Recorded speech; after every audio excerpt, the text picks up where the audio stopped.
L'émission Le sport pour la vie, ce sont des passionnés de sport, des gens actifs ou des entraîneurs qui nous parlent de leur histoire et de ce que le sport leur a enseigné pour toute la vie.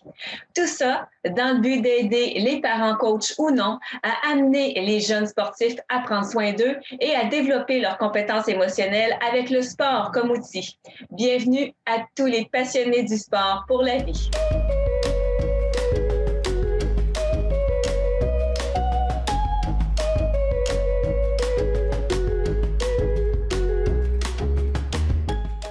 Aujourd'hui, à l'émission Le sport pour la vie, je suis très heureuse de recevoir Justine Pelletier, championne de rugby. Bonjour, Justine. Bonjour. Je suis très heureuse de te recevoir à l'émission, Justine, d'autant plus que le rugby est un sport qu'on n'entend pas souvent parler. Donc, c'était important pour moi de le faire connaître aussi et découvrir à travers toi à nos auditeurs et nos téléspectateurs. Donc, Justine, pourquoi le rugby? Pourquoi le rugby? C'est une belle question. Puis d'ailleurs, merci de me recevoir parce que j'adore parler de mon sport puis je veux répandre la passion le plus possible. Le rugby, eh bien, pour moi, c'est le dépassement, c'est la découverte, oui, de moi, mais aussi de l'autre. C'est plein de contacts, c'est une communauté très grande. Oui, une communauté provinciale, nationale, mais internationale. Donc, pour moi, ça m'a apporté beaucoup, beaucoup, beaucoup. Et tu l'as découvert à Québec? Oui, exactement. Dans le fond, j'ai commencé à Rivière-du-Loup. J'étais une jeune qui allait à l'école secondaire de Rivière-du-Loup, puis je jouais à plein de sports. J'ai fait de la gymnastique, du basket, du soccer, mais surtout aussi, j'ai joué au football avec l'équipe des garçons. Et c'est en déménageant pour aller au cégep Garneau, que j'ai décidé d'essayer le rugby et de m'ouvrir à ça. C'était comme un peu une variante, si on voulait, féminine du football à l'époque. C'est comme ça que je le voyais. Euh, Puis ça m'a ouvert vers une grande porte que j'apprécie encore aujourd'hui. Et justement, Justine, tu as commencé, tu disais, à jouer au football du côté de Rivière-du-Loup, au rugby du côté de Québec. Est-ce que c'était étonnant pour toi de découvrir un sport aussi, comment dire, robuste, dans lequel les femmes pouvaient s'impliquer? C'était un peu libérateur, en fait. C'était pas tant étonnant, c'était libérateur parce que bien sûr, j'ai adoré mes années au football avec les garçons. J'ai adoré la dynamique. J'ai appris beaucoup de justement l'esprit de gang. Puis il y a des belles valeurs au football que j'ai pu garder au rugby. Puis c'était un peu pour moi, c'était un peu pas une libération parce que je trouvais ça lourd, mais plutôt parce que je pouvais vraiment m'exprimer avec d'autres femmes qui ont un peu le même gabarit que moi ou qui ont un peu aussi cette envie-là de contact, parce que c'est pas parce qu'on est des filles qu'on n'aime pas ça aller au combat, puis on n'aime pas ça se dépasser. Donc pour moi, c'était un peu plus comme dans cette optique-là, la libération, où est-ce qu'il n'y avait pas de football féminin. Puis pour moi, c'était un peu l'espèce de qu'est-ce qui pouvait aller chercher mon petit fort intérieur. Ben donc, Justine, c'était pas nécessairement un rêve pour toi, étant toute jeune, de faire carrière dans le sport, c'est ce que j'en comprends. Ben je le savais, depuis que je suis toute petite, je le sais que le sport va faire toujours partie de ma vie. Parce que j'ai commencé à 3 ans dans une ligue de basketball quand j'habitais à l'époque à Gatineau. J'ai commencé là, à jouer au basket. Puis quand je suis déménagée à Rivière-du-Loup, j'ai continué le basket, j'ai commencé la gymnastique. Puis c'est vraiment libérateur le sport pour moi. Puis c'est vraiment, ça me vient me dépasser, je dépense d'énergie, puis à chaque fois, ça vient me chercher mon petit côté compétitif. Donc, pour moi, ça a toujours été clair et net que j'allais faire du sport le plus haut possible, le plus longtemps possible. Donc, Mhm. ça me pousse à faire toutes sortes d'expériences. Donc, tu le dis, Justine, le plus longtemps possible. Actuellement, tu es même du côté de la France pour pratiquer ton sport. Pourquoi désormais tu pratiques ton sport du côté de Bordeaux? Ben justement, le sport, une des beautés du sport, puis une beauté de mon sport, le rugby, c'est que il y a toutes sortes d'opportunités qui s'ouvrent à soi. D'abord, justement, avec les équipes du Québec, on a à voyager, par exemple, pour des compétitions, des choses comme ça. Puis je me suis intéressée beaucoup justement, qu'est-ce qui se passe à l'international? Qu'est-ce qui se passe au rugby chez nos voisins les Américains, par exemple, ou justement nos cousins les Français? Donc, ici, la culture, elle est très ancrée. Surtout dans le sud de la France, c'est très rugby, c'est très... Puis moi, je voulais aller voir, j'étais intriguée par cette culture-là. Puis je voulais aller explorer jusqu'où mon sport pouvait m'amener. Puis pour moi, j'ai vu une opportunité, j'ai saisi tout de suite.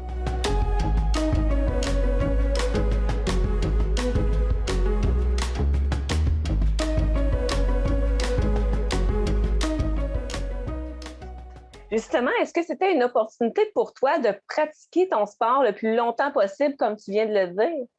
Définitivement, définitivement, parce que ça me donne une opportunité, un cadre, parce que veux pas, dans un sport comme ça collectif, ça demande une structure, un cadre. Puis ici, j'ai une structure à l'année, alors que, par exemple, au Québec, en ce moment, c'est l'hiver, donc on peut pas jouer au rugby. Donc ici, c'est un cadre que j'avais l'opportunité de pouvoir continuer mon sport. Puis une des particularités du rugby, c'est que c'est un sport senior compétitif. Il n'y a pas beaucoup de sports qui sont seniors et compétitifs. Donc, en ce moment, j'ai 25 ans, puis je fais encore de la compétition, puis c'est une opportunité qu'il n'y a pas chez tout le monde. Vraiment, puis dans plusieurs sports, c'est une opportunité qu'il n'y a pas. Puis ça m'amène à te parler de la transition. Justement, encore une fois, tu disais que tu veux le pratiquer longtemps. Est-ce que c'est quelque chose que tu aimerais ramener peut-être un jour au Québec? Parce que le rugby, évidemment, comme tu le disais, à cause du climat, on n'a pas nécessairement ça très longtemps. Mais est-ce que tu aimerais peut-être partir de plus jeune, justement, pour amener ça un petit peu plus vieux? Ou est-ce que c'est quelque chose que tu aimerais ramener ici? Définitivement, définitivement. En fait, ce que j'aimerais, c'est surtout on associe le sport au scolaire. Fait que ça, c'est cool. Il y a beaucoup de jeunes qui s'accrochent au sport scolaire, puis sont comme un peu embarqués par les événements, justement. Là, c'est structuré par l'école. Ils ont leur équipe, ils vont jouer leur compétition. C'est comme normal. Mais une fois que le scolaire termine, euh, c'est dur, je pense, de se raccrocher à cette envie de compétition-là. Puis c'est sûr que ça commence jeune parce que justement, cette passion-là, moi, je l'ai jeune, puis je sais que je vais continuer même quand que l'école va arrêter. Par contre, c'est pas le cas pour tout le monde. Donc, en ce moment, j'aime beaucoup m'impliquer au niveau du coaching avec les jeunes filles, essayer de transmettre ma passion, essayer qu'ils aiment tellement ça, qu'ils veulent en faire pas toute leur vie, mais qu'ils veulent continuer, puis pas arrêter parce que il n'y a plus de structure, tu sais, d'aller chercher le rugby, puis d'aller chercher son sport dans une structure qui existe. Vraiment, c'est un enjeu dans plusieurs sports d'ailleurs, donc c'est vraiment intéressant ce que tu dis. Et justement, tu le dis, tu t'impliques un petit peu au niveau du coaching aussi. Qu'est-ce que tu aimerais transmettre à ces jeunes filles, jeunes femmes-là que tu coaches aussi à tes heures? Ouais, ben en fait, il y a beaucoup de choses que j'aimerais leur transmettre, mais entre autres, c'est de se faire confiance. Parce que souvent, on est comme un peu gêné, on n'ose pas s'ouvrir, alors que le sport, c'est une vitrine euh, énorme pour justement se laisser aller puis se laisser s'exprimer.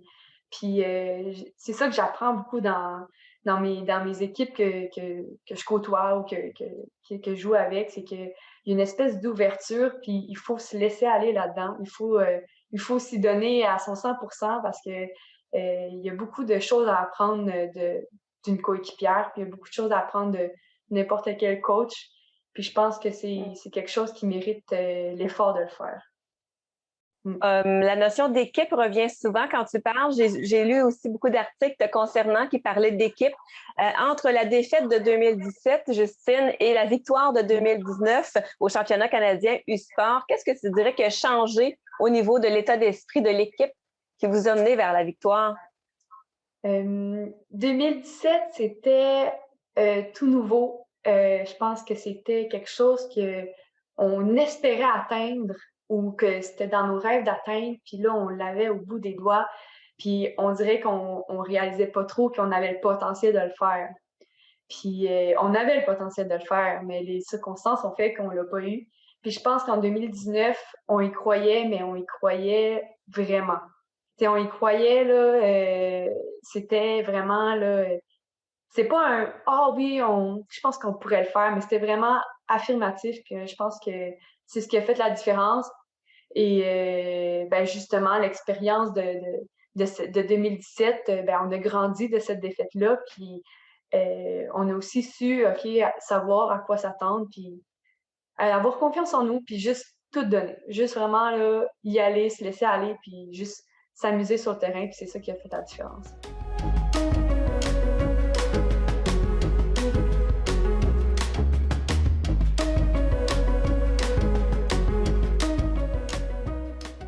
Tu parles beaucoup de confiance en toi, d'apprendre à te connaître à travers le sport. Comment tu l'as développé, toi, ta confiance? Justine, on se comprend que c'est pas nécessairement quelque chose qu'on se lève un matin, qu'on coche « Yeah, j'ai de la confiance en moi », là. Mais comment, selon toi, en tant qu'athlète, tu as développé, grâce au sport, ta confiance en toi? Je pense que la confiance en soi, c'est, comme tu dis, c'est pas quelque chose qu'on coche, c'est quelque chose qu'on travaille tout le temps. Fait que moi, même si ça fait depuis que j'ai 3 ans que je fais du sport, puis là, en ce moment, j'ai 25 ans, je travaille encore sur ma confiance en moi parce qu'il va toujours avoir des obstacles ou des défis, un adversaire plus coriace, si on veut. Fait qu'il va toujours falloir que je travaille sur cette confiance en moi. Puis c'est un peu, je pense, comment je dirais, c'est de connaître son corps déjà. Je pense que le fait de faire du sport, t'apprends ton corps, t'apprends les sensations, tes muscles qui forcent, des coups que tu reçois, ben, t'apprends à connaître ton corps. Puis, t'apprends à connaître tes limites aussi, parce que il faut accepter que des fois, ça sera pas toujours parfait. Il va y avoir des matchs qui vont être difficiles. Il va y avoir des moments où tu vas te lever le matin puis ça te tentera pas d'aller faire l'entraînement parce que tu sais que ça va être difficile. Ben, c'est durant ces moments-là que justement tu dis ben je suis capable quand même de le faire puis je vais le faire. Puis au final, tu le fais puis ça va bien puis c'est comme ça que tu sais c'est de prendre c'est de voir au-delà de ce que tu es capable en fait. C'est que tu penses pas réussir une tâche, mais fais-la quand même puis au final fais confiance que tes muscles, ils savent qu'est-ce qu'ils font. Puis je pense que c'est vraiment un travail interne, mais c'est aussi d'y aller, même si ça paraît gros, ben fais-le quand même, puis un moment donné, tu vas voir, ça va déboucher tout seul. Et justement, est-ce que le bien-être chez l'athlète, c'est quelque chose aussi qui te préoccupe? Comment l'athlète va prendre soin de lui pendant le jeu, mais aussi avant et après? Définitivement, définitivement. Je pense que le bien-être est primordial et peut-être même aussi important, voire plus que le physique. Le bien-être général que je parle. Le bien-être mental, le bien-être bien manger, bien dormir. Ça fait un peu partie de ce que c'est un athlète, puis aussi du sport, parce que tu veux être bien pour ta performance, mais tu veux être bien aussi pour vivre dans ta communauté de sport. Fait que le bien-être, je pense que parfois, il est négligé. Puis des fois, il faut le mettre de l'avant parce que si ton athlète il est bien, ben, il va performer. Puis si ton athlète il est pas bien, ben, des chances qu'il se blesse, qu'il se démotive, qu'il performe juste pas, ben, sont plus grandes du moins. Là-dessus, Justine Pelletier, championne de rugby, hein, on en est fiers, tu viens de notre coin de pays. Oui. On te salue à 6 heures de décalage. Là. Et on te remercie vraiment du temps que tu as pris pour l'émission aujourd'hui. Ça me fait vraiment plaisir. Espérons vous revoir bientôt.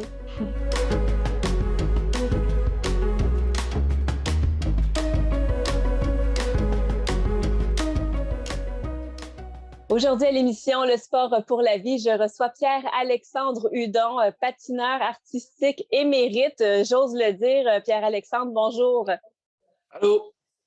Pierre-Alexandre, tu es allé à un championnat du monde junior, tu as remporté plusieurs prix, plusieurs grands prix à l'international. Tu es allé 3 fois à des championnats canadiens. C'est vraiment pas rien. Il y a sûrement autre chose aussi que tu as remporté, que tu as eu, que je n'ai pas nommé. Le club de patinage artistique de la Pocatière peut certainement se vanter d'avoir de grands athlètes dans ses rangs, dont un au nom de Pierre-Alexandre Hudon. Donc, encore une fois, bienvenue Pierre-Alexandre. Et quand je te dis tout ça, au terme de ta jeune retraite, qu'est-ce que tu fais comme constat sur ta carrière là, de patineur artistique? Ben, c'est sûr que maintenant que je viens d'accrocher mes patins, là, ça fait moins d'1 an. Quand je regarde tout ça, ben, je réalise que j'en ai fait des choses, puis j'ai voyagé beaucoup à cause du patin. Mais tout ce que j'ai fait, je m'en sers encore aujourd'hui parce que je suis encore impliqué autant dans le patin qu'avant. Je suis même plus souvent dans un aréna que quand que je patinais. Puis ben, c'est vraiment ça ma passion. Puis je suis bien content de pouvoir être encore là-dedans. Là. Et cet arrêt, Pierre-Alexandre, on t'a vu depuis ton tout jeune âge performer dans les arénas. On sait qu'aussi que c'est une histoire de famille, en quelque sorte. Il y a des gens chez toi qui sont très impliqués au niveau du patinage artistique.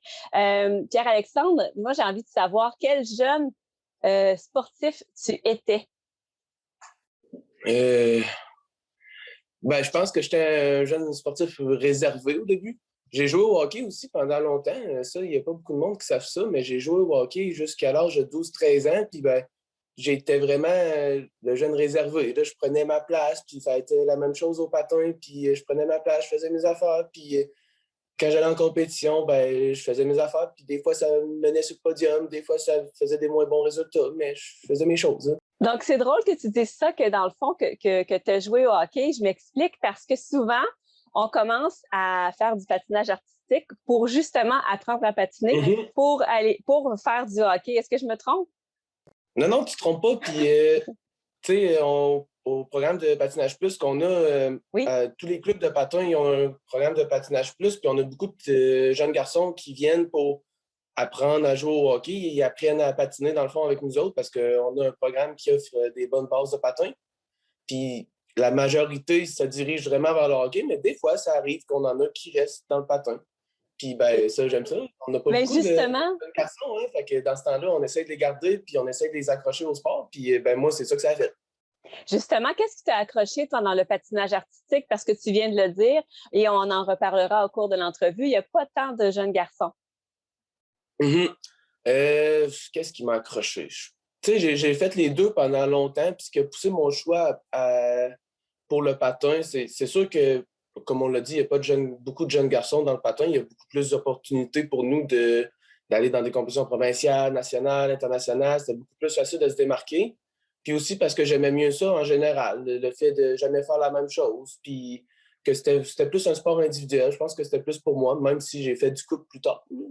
C'était pas un sport d'équipe avec 10 autres personnes. Là. C'était juste moi, puis des fois avec ma partenaire.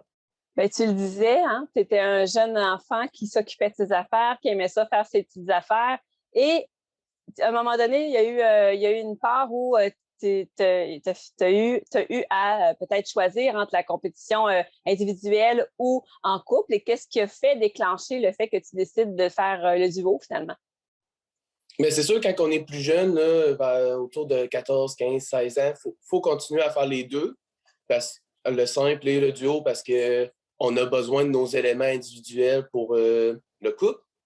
Mais je l'ai toujours su que c'était le duo qui m'intéressait plus. J'ai toujours mieux aimé ça, compétitionner avec une autre personne avec moi. C'était beaucoup moins stressant pour moi, puis c'était beaucoup plus le fun, l'aspect social, un petit peu, là, de se développer avec une autre personne. Là. L'aspect social, l'aspect équipe peut-être? Parce qu'il faut le dire, hein, une équipe, c'est à partir du moment où tu es plus qu'un. Hein? Ouais, donc, évidemment, donc, qu'est-ce que tu as aimé de ça, de ce travail d'équipe-là? Ben, c'est sûr qu'on était capable de déterminer des objectifs à deux. C'était pas juste tout seul, à deux, puis avec nos entraîneurs aussi. Puis quand ça allait moins bien, ben, on était deux à pouvoir s'aider à passer par-dessus ça. Puis c'était moins lourd sur les épaules. Il y avait moins de pression sur les épaules quand on est deux que quand on est seul, je trouve.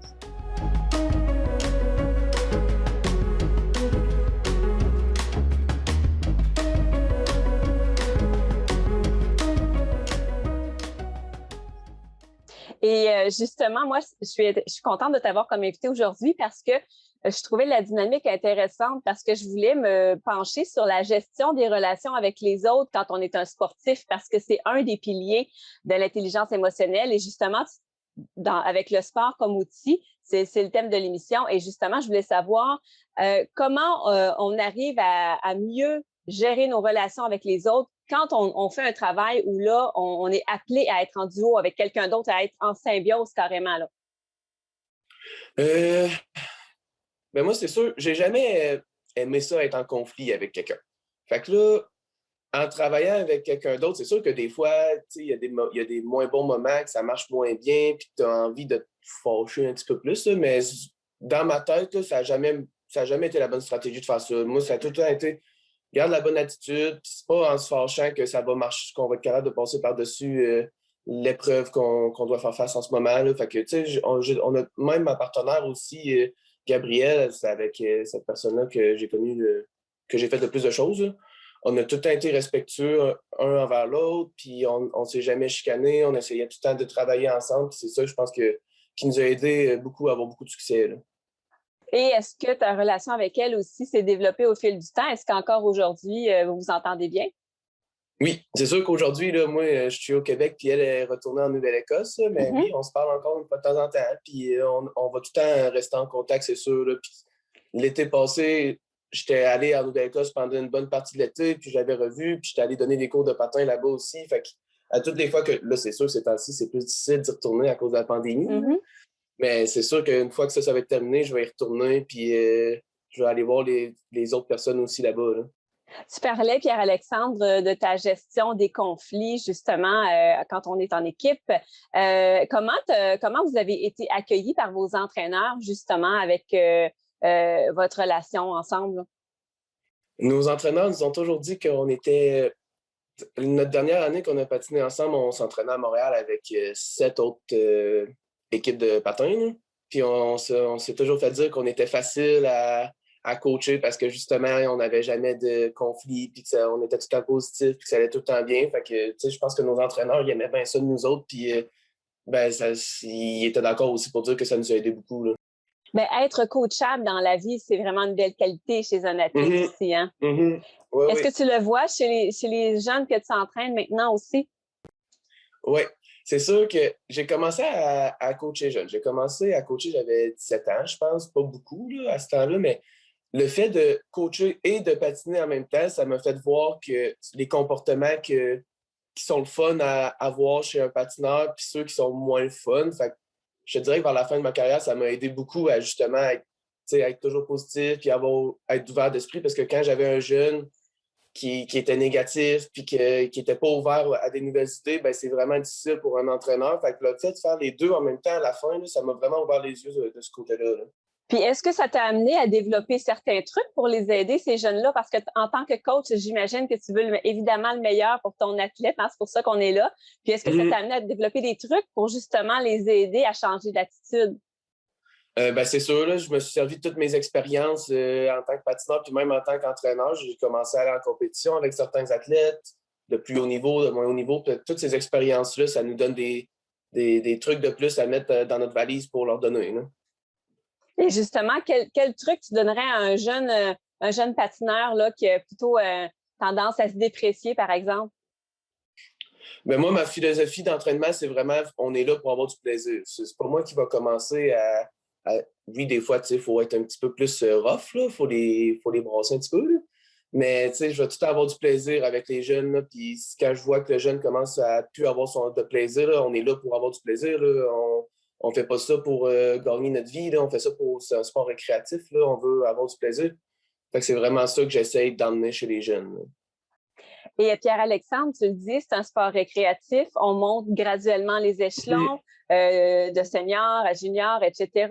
Quel a été, tu dirais, le plus grand apprentissage que tu as fait là, en montant les échelons comme ça, là, en passant du récréatif jusqu'à junior? Là? Je sais que c'est une grande question, mais si tu avais à choisir un apprentissage que tu as fait, là. Ben, c'est sûr que, tu sais, au début, c'était plus pour le plaisir. Puis à la fin, les 2-3 dernières années, quand je commençais à sortir à l'international, là, on avait de plus en plus de pression. On était surveillé par Patinage Québec, Patinage Canada. Le plus grand apprentissage, ça a été de gérer la pression, je pense. On avait beaucoup de poids sur les épaules pour bien performer. À la fin, comme on l'a dit au début, quand on est allé au championnat du monde junior, quand les patineurs sont envoyés là, ben, le but, c'est de qualifier plusieurs entrées pour l'autre année d'après. Fait que tu as de plus en plus de pression, plus tu montes, puis c'est vraiment un des grands apprentissages qui va me servir dans la vie, qui me sert encore aujourd'hui, là, c'est gérer la pression pour être capable de dealer avec ça. Là. Est-ce que tu aurais pensé que c'est ça le plus grand apprentissage que tu aurais fait dans le sport? J'ai dit ça, là, mais je ne sais pas si c'est le plus grand, là, mais tu sais, il y a la persévérance, il y a la détermination, l'autonomie, il y a toutes ces affaires-là là, aussi que j'aurais pu dire. Là. Ça m'a appris beaucoup de choses. Là.